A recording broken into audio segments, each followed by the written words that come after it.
Ladies and gentlemen, welcome back to the Transfer Portal YouTube channel presented by NoContextCFB. A little different video. We got some Big Ten best bets. These are 5 bets I would personally put my money on. In fact, I'm going to drive over to Wisconsin and get a few of these down, but I just wanted to share a few of these and get you some of my critique on why I believe these are some of the best bets. Start off with Maryland. Little old Maryland. The Terps have a number of 5.5, and I personally like the over at -115. I think Maryland could have a breakout year. I mean, you look at that offense, Talia Tagovailoa at quarterback. Yeah, it's pretty good. Let's look at the wide receiver corps for a second. Dante Demas. You got a Florida transfer in Jacob Copeland. Oh, yeah, and they still have a Kim Jarrett, one of the highly touted wide receiver NFL draft prospects that our own Liam Blutman talks about. So that's pretty good. Let's talk about the non-conference for a second. Buffalo, Charlotte, and SMU. At Charlotte, I don't care. There should be 3 easy wins. No offense to those fan bases, but Maryland should be able to take all of those wins quite handedly. You look at the rest of their schedule, you get Rutgers, Indiana, because you play in the East. That's another 2 wins you should have quite easily. I don't think either of those teams are going to be that good. And then you get the team from the West, shouldn't be that good, Northwestern. That's 6 wins right there. If you can win those games, that's already the over. But with me, I don't want to bet a 5.5 if I think they get 6. So I looked at the rest of their schedule. One team that they could easily, in my opinion, take down as an upset, even though I'm going to use air quotes right here, upset, Michigan State. I'll talk about Michigan State a little bit more in a second, but if that woeful secondary doesn't improve, man, Maryland could put up some points on them. And if Michigan State can't find a consistent offense after losing Kenneth Walker, they need to be careful with that game. I believe it's in East Lansing. I like Maryland over 5.5. I think they could win 7. We could even talk about Penn State a little bit later in the season. They could take down Penn State. I'm not going to say that for now, but I still love the idea of Maryland over 5.5. I think they make a bowl game. They're making some great progress over there. Now, let's stay in the East. Let's go to a team a little bit more west of there, though. Let's go to Michigan. Playoff a year ago. Will they have the same production? I can't say they will on the defensive side of the ball after losing Aiden Hutchinson and David Ajabo. But over 9.5, still kind of liking it at -110. Look, for what they lose on defense, they still have a lot on offense. They retain a lot of offensive linemen on that Joe Moore award-winning line that won a year ago. Still Blake Corum in the backfield. They're still going to have J.J. McCarthy and Cade McNamara at quarterback. Hopefully one of them can, be a little bit better this year. I wouldn't say the quarterback play was great. Last year it wasn't keeping them from winning games because obviously they won 11 games. But I would like to see one of them become a little bit better. I think we'll see J.J. McCarthy take that next step. And they get Ronnie Bell back at wide receiver. That's going to be big because their wide receivers last year weren't amazing because they did have some injuries. Ronnie Bell, he's going to change that. He's going to be a great wide receiver from Michigan. Reason I love 9.5, let's look at their schedule. Their non-conference is UConn, Hawaii, and Colorado State. No offense to those 3 schools. I'm a personal fan of UConn. Shout out Jack Mack. I think they're going to be on the up and up over the next few years. They're not going to beat Michigan. That should be 3 wins. You look at the rest of their schedule. I mean, they get Michigan State at home this year. No way are they losing that game. They're not losing to Michigan State at the Big House. Love for them to win that game. They don't have to play any super tough teams in the West. They play Iowa at Iowa, but I don't think Iowa's going to be the Iowa that they were a year ago. They don't play Wisconsin. They don't play Minnesota. I think those 2 teams are better than Iowa this year. Of course, they have Ohio State. They have Ohio State every year, and I'm going to chalk that up as just a loss. I'm not even going to say, oh, they could win that game. Ryan Day, he has a vengeance for Jim Harbaugh, and I really think Ohio State's going to win that game by a lot. But that's still 11 wins possible. That gives you insurance for one loss that you don't see coming. Could it be like a Penn State? Could it be like I don't know, Iowa? I just talked about how I don't think they're that good. Or even a Michigan State. You give them that insurance for that one game, and I don't think they'll need it. I think this is another team that could win 11 games going into the game where I think they'll lose the game. I love Michigan over 9.5 and -110. Let's stay in the state. Talked about them a few minutes ago. Michigan State going down to East Lansing. Actually, I don't know if East Lansing is south of Ann Arbor. Not very much geographical, but what is down is the win total. I'm actually going to take the under 7.5. You're probably thinking, wow, Mel Tucker, he's doing a great job up there. They just won, 10 games last year? They beat Michigan. They had should have been Heisman finalist that went to New York, Kenneth Walker. Yeah, he should have been. They were great last year. But they don't have Kenneth Walker last year. They have this year's Jarek Broussard. and this year's Jalen Berger. Now, no disrespect to them. I think Broussard's pretty good. We need to see a little bit more out of Jalen Berger. He got dismissed from Wisconsin last year, but man, they have a tough stretch. And I'll get to that in a second. But I mean, the non-conference, we can just let that go. It's Western Michigan, Akron, and Washington. If they lose to Washington, we've got bigger problems that need to be addressed. But I want to read you this tough 5-game stretch that, quite honestly, and I don't take this lightly, they could go 1-4 or 0-5. That's how tough the stretch is. You start off with Minnesota at home. That's a team that can ground and pound. And with Kirk Ciarrocca returning, they might be able to dot you up with short passes. They're going to dominate time of possession. If Michigan State can't have a consistent offense, they need time of possession that they might not have. I like Minnesota in that one. Then you got to go to Maryland. Talked about it a little earlier. With Michigan State's pass defense as bad as it is, with Maryland's pass offense as good as it is, that could be a game where we see a lot of points from Maryland and not a ton of points from Michigan State. That's a game where Michigan State needs to be careful. Could they win that game? Yes, but Maryland is not someone you can skip over. Let's go to the next game. You think, oh, they might have a nice rebound game, 2 tough losses. Yeah, you get a nice little rebound game against the Buckeyes. Hopefully you're not down 49-0 at half this time. But it might. The game's at East Lansing. I don't think they'll be down 49-0 at half, but they might lose 49-0 if Ohio State is as good as advertised. And then you're like, okay, Ohio State, man, that was a tough game. One of the best offenses, if not the best offense in the country. Now we got to take a rest game. Yeah, have a rest game against arguably one of the best defenses in the country in Wisconsin. So, yeah, that's a thing. Go from the number 1 offense to the number 1 defense. Man, they just are having a tough stretch here. Now, okay, man, that was a tough 4-game stretch. Hopefully, we can take this bye because they do have a bye after Wisconsin, and we can go into that next game nice and refreshed, ready to get a rebound win. Yeah, you'll have a rebound win against Michigan and Ann Arbor. That's a 5-game stretch in 6 weeks where you could easily go 1-4 or 1-5 just because of matchups. Like, not all these teams are, significantly better than Michigan State because Michigan State still has talent. Mel Tucker's a great coach. But with how many mismatches there are, Michigan State could find themselves very down. Like, if they go, we'll give them the benefit of the doubt with 1-4, which sounds kind of weird. Say 1-4, after that stretch, they're 4-4. After a year where they, won 10 games? A little bit of a downgrade. I don't really think you can blame Mel Tucker for it. It's just not enough talent on the roster. A lot of just bad luck. It's schedule luck. It's a thing in college football. I like under 7.5 for Michigan State. And I didn't even talk about after Michigan, they play Illinois. Brett Bielema's not the coach I want to play after taking a tough loss. I believe that game is in Champaign. And then they end the year, of course, with Penn State. If Penn State's good, they could lose that game. I'm not saying Michigan State's going to win 5 games.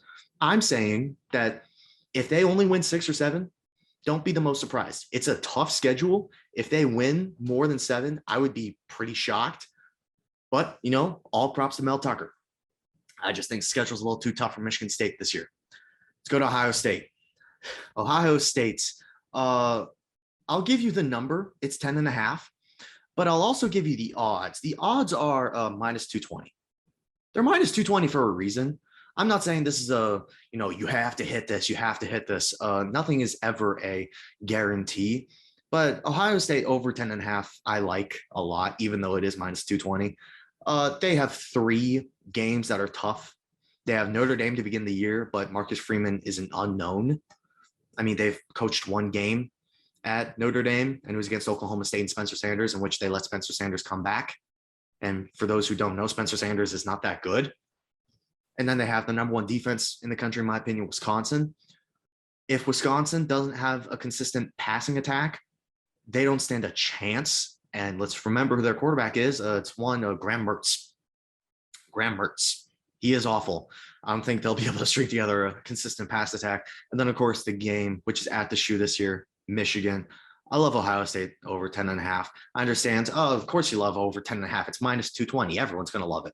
I just think it's really good. I love Ohio State this year. I think they're going to be number 1 or 2 seed going into the college football playoff. I think it's between them and Alabama for the national championship. I love this Ohio State squad. Thus, the over 10.5. I don't think we see any Oregons this year. And I don't think we see a repeat of last year's the game where Hassan Haskins decided to make Ohio State his little baby brother. So that's 4. We have everything on the East. So let's go a little bit more to the West. And I want to get everyone's eye rolls out of the way. I'm going to talk about Minnesota. Oh my gosh, the Minnesota guy talking about Minnesota. Oh no, here we go again. Relax. Relax. Let me tell you my reasoning and why I actually really like this number. The number is 7 for Minnesota, and it's at minus 115. So it's pretty close to even. And by even, I mean minus 110. Over 7. So we're talking Minnesota would have to go back to 2018 production when they didn't have this level of talent. Because that year, I believe they only won 6 regular season games. Because in 2019, they won 10. In 2021, they won 8. So you're telling me they need to be worse than the last 2 normal years because COVID doesn't count?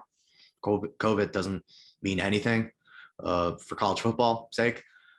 I don't understand that, especially when you look at the non-conference schedule. They play arguably one of the worst teams in the FBS in New Mexico State to start the year. They play an FCS team in Western Illinois, and they play, in my opinion, the worst team in the Power 5 in Colorado, who's coached by Mike Sanford, former offensive coordinator for the Gophers last year. And by the way, New Mexico State now head coached by Jerry Kill. So they're actually going to be playing a few Gopher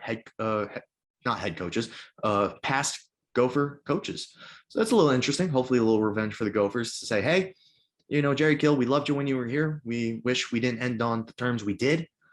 But Mike Sanford, good riddance. You sucked. So that should be an easy 3 wins. And you can say, oh, they lost to Bowling Green. Yeah, they lost to Bowling Green without Mohammed Ibrahim, one of the best running backs in the nation. Guess what? He's back.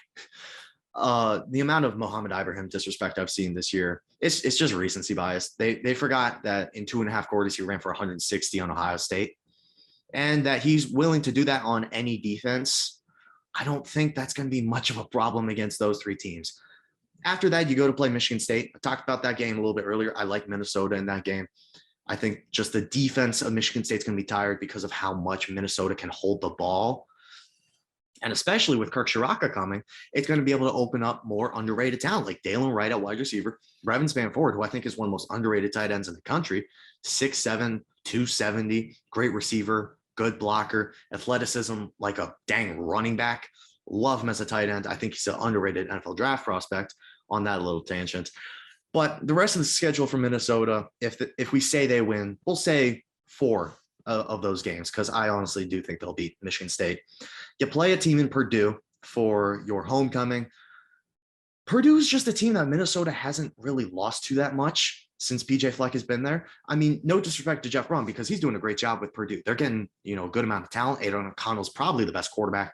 Actually, no, probably about it. He's the best quarterback in the Big Ten West, but just never seems to really cause any trouble for Minnesota. And also last year, the homecoming game, I think they're going to want to avenge that loss, especially hopefully for me, because that loss gave me PTSD. I don't even want to talk about the Falcons. But, I mean, you look at after that, you have at Illinois, when you're coming off a bye.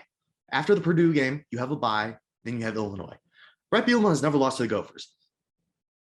But, and this is a big but, coming off a bye, PJ Fleck is pretty dang good. And I like them going into Illinois and getting the first one against Brett Bielema. I think they have enough talent, and I just think this is the year. I think this is the year. Illinois, I don't think they're great. I think they're a good team. I don't think they're, a 3-win team, but I think BJ Fleck realizes he's got to do something against Brett Bielema, and I think this is the year. After that, you have at Penn State for the whiteout. That's a tough one. As much as I think Penn State is getting a little overrated because Sean Clifford is not that good, I want to see what Singleton does as a true freshman, but it's a whiteout game. You can't say, oh, we're going to go in there and dominate Penn State's whiteout. Whiteout is the best environment in the sport, and it's tough to just say, oh, yeah, we're going to win that game. I can't say that. So I'll say that's a toss-up because I do think that the teams are very comparable, but the environment could very well push it in the way of the Nittany Lions. After that, you go to Nebraska. As much as I think Nebraska is getting overrated this year, like people are saying, oh, they can win the West, 8 wins possibly. I don't think it's that far. PJ Fleck hasn't really had too much trouble against Nebraska and Scott Frost. I believe he's only lost once. I don't really think that changes this year. I love Minnesota's defense in that matchup. Then you got to come back to Minneapolis and play Iowa. In my personal opinion, down Iowa in Minneapolis for the Floyd of Rosedale, a trophy PJ Fleck has not won. I think this is their best opportunity yet. If they can't win it this year, we have some serious problems unless Mo gets injured again, or, they have Gavin Williams who ends up being the next Braylon Allen, which I kind of doubt. I'd be quite surprised if they lost that game handily. I expect it to be close because it's two Big Ten West teams. It'll probably be like 20-17. I would expect Minnesota to hopefully win that game. They should be favored this year going into it if everything goes as I believe it to go. And if they don't win it, we got some massive problems. Then you go to Madison. I would not be so upset if we lost the Axe this year because I do think Wisconsin's going to be good. And I know that's probably pretty bad to say as a Gopher fan, but the Axe, it was great to have at home, but we also have to be realistic. If we can get the Floyd at home, losing the Axe wouldn't be the worst thing in the world. So Minnesota over 7, -115. I like that bet. So to conclude ourselves, Maryland over 5.5 because that pass offense is going to be great. Michigan over 9.5 because they're going to get a lot back on offense. I think it's going to make up for the defense, and they always have defense coming in. It's Michigan. Michigan State under 7.5. Still worried about that secondary and how they're going to replace the Kenneth Walker production. Ohio State over 10.5. It's -220, but it's Ohio State. I think they're going to make the playoff. I think they're going to make the national championship, and we're going to have a great matchup between them and Alabama. And then Minnesota over 7. I think it's kind of a weird number for a team that's won 8 and 10 games respectively over the last 2 years in the regular season. And they have a very easy non-conference. So appreciate everyone for watching. If you're on YouTube, which you probably are, make sure to like, comment, subscribe. We're doing a giveaway at 1,000 subscribers on YouTube. So make sure you join that giveaway. Join for the giveaway. Stay for the content because we produce some amazing content here on the Transfer Portal CFB YouTube. Going to be a lot going into the season. Got some previews coming soon. And, of course, college football is coming back soon. Gotta love it. Appreciate everyone for listening. Have a great day.